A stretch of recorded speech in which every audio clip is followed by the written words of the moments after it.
we are going to learn from Jochebed. We call the courageous mother. Jochebed, or the mother of Aaron, the mother of Moses, the mother of Miriam.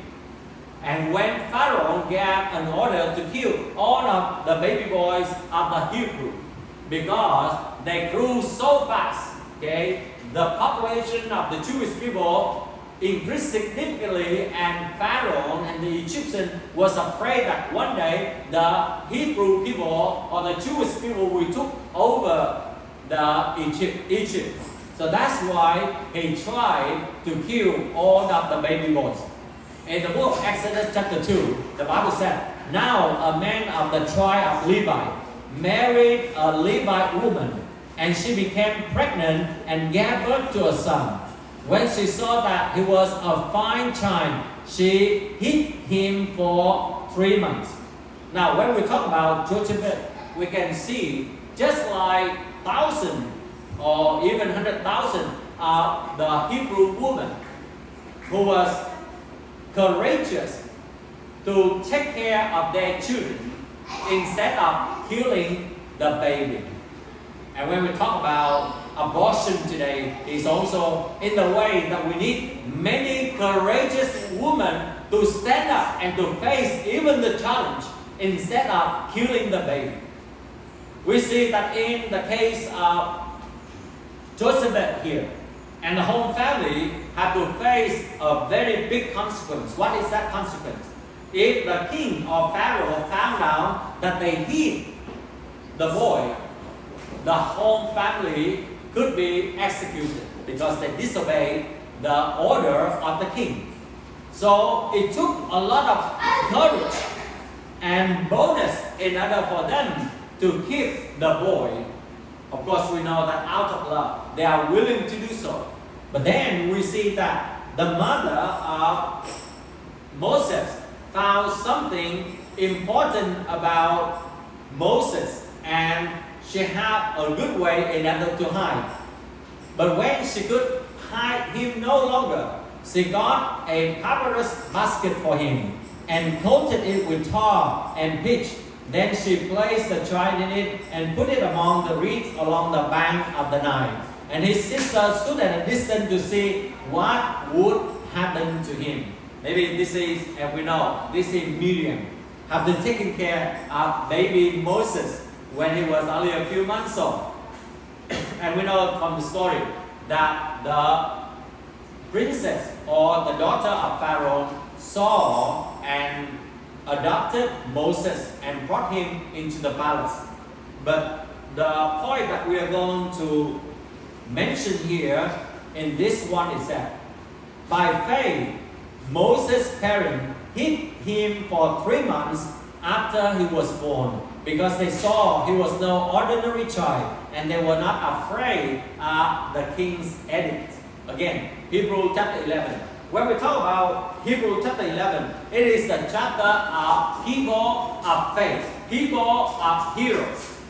And those names was mentioned there, and we can see that even the name of the parents of Moses was mentioned. Also the name of Sarah was mentioned. And Sarah was mentioned because of the promise that she believed in God. And here we see that for the mothers or the parents of Moses, that was mentioned here because they was not afraid of the king's edict. Today, in our world today, what is our application? We are living in the world that many times that you could see that the parent could feel inferior to the society, and they could be threatened by the society if they follow God and train the children according to the ways of God. Follow God's way when things are not in her favor is tough. Trust in God when the situation is not in our favor is also very tough. Obey God even when danger may surround us is also very tough. Listen to the voice of God when there are so many noises around or even many opposition around us is very tough. I just mentioned a while ago for the case of abortion, and in which millions in the US alone. More than 60 million children have been aborted. Just because this mother was not courageous enough, was not bold enough in order to stand up for faith. But they took the easy way. It takes a lot of courage to do so because there are so many challenges. There are so many pressure. So there are many burdens that come into the life of the young mother. But we need many courageous and godly mothers who are willing to acknowledge that I have committed sin, or I have done wrong even, or I thank God for the child that you have given, and I'm going to trust you to deliver this baby and to raise this baby according to your way. Today, as you can see, that we are living in the world, that many mothers and parents must be very courageous to encourage children to declare faith in public. This seems to be something not very strongly focused or encouraged by the many families today. Today, are you bold enough when you go out with your children and then you begin to take your children, and when other people ask who you are, will your children say, I'm Christian, I'm a believer of God? Will your children are willing going to share the gospel to other people? It takes a lot of courage for the mother to train the children to do so. And I thank God. Even in Luke application of the university, it's also mentioned that he's a Christian and what he has experienced in his Christian life. This is one of the ways that he can glorify God and give praise to God and acknowledge God is in control of his life. And in the same way, our children today, how many of them are really glad to share the gospel to their friends? How many of our children today are very glad to invite their friends to come to the church, or maybe the youth camp or the VBS during the summertime or the winter time? Do we train the children in the godly way in this wicked world to allow the children to experience God personally? Many times we experience our God, but our children never experience their God. Of course, we worship the same God. But what they heard is about the God that we experience. But how about the God that you experience, but they also experience? This is very important in our Christian faith. And this is the reason why that every time, in everything, every matter of our family, we'll always encourage our children to pray together. And my wife is very good in this one to remind them of what God has done. And every time when we pray, when God answers, and then immediately she begins to remind children the things in the past that God has done. And those things just keep being repeated, and let them know, and let them remember, and let them continue to practice to pray. This takes a lot of encouragement. It takes a lot of boldness in order to declare that we are the believer of God and our children also belong to God. Let's say, for example, in our daily life. And maybe because of our business, or maybe because of busy schedule in our workplace.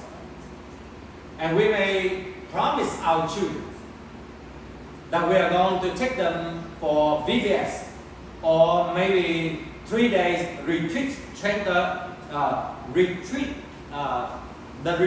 the Christian retreat for the children. Maybe we already promised and we have been prepared. But then because the works increase and the boss will talk to us that, okay, I want you, this time you are not going to take the lead as you already applied or asked permission. Are we willing to stand up and talk to the boss that I already keep promise to my son, my daughter, that I'm going to take them into a Christian camp or youth camp, and it is important for them, for their spiritual life, more than the job that I'm working right now. How many of us are willing to do so? Basically, most of us dare not do so. But it will take us a lot of courage in our daily life in order to train, to equip, and to teach our children. But at the same time, the mother should be very courageous, because there are many times in life that the children may make a lot of mistakes. Will the mother or the parent are courageous enough in order to correct the children according to the word of the Lord? It takes a lot of courage. It might take sometimes the broken relationship, or maybe some uneasy or the tension that happened in the family. But we thank God for Jochebed. She was courageous to take care of the children, but at the same time to go against the edict of the king.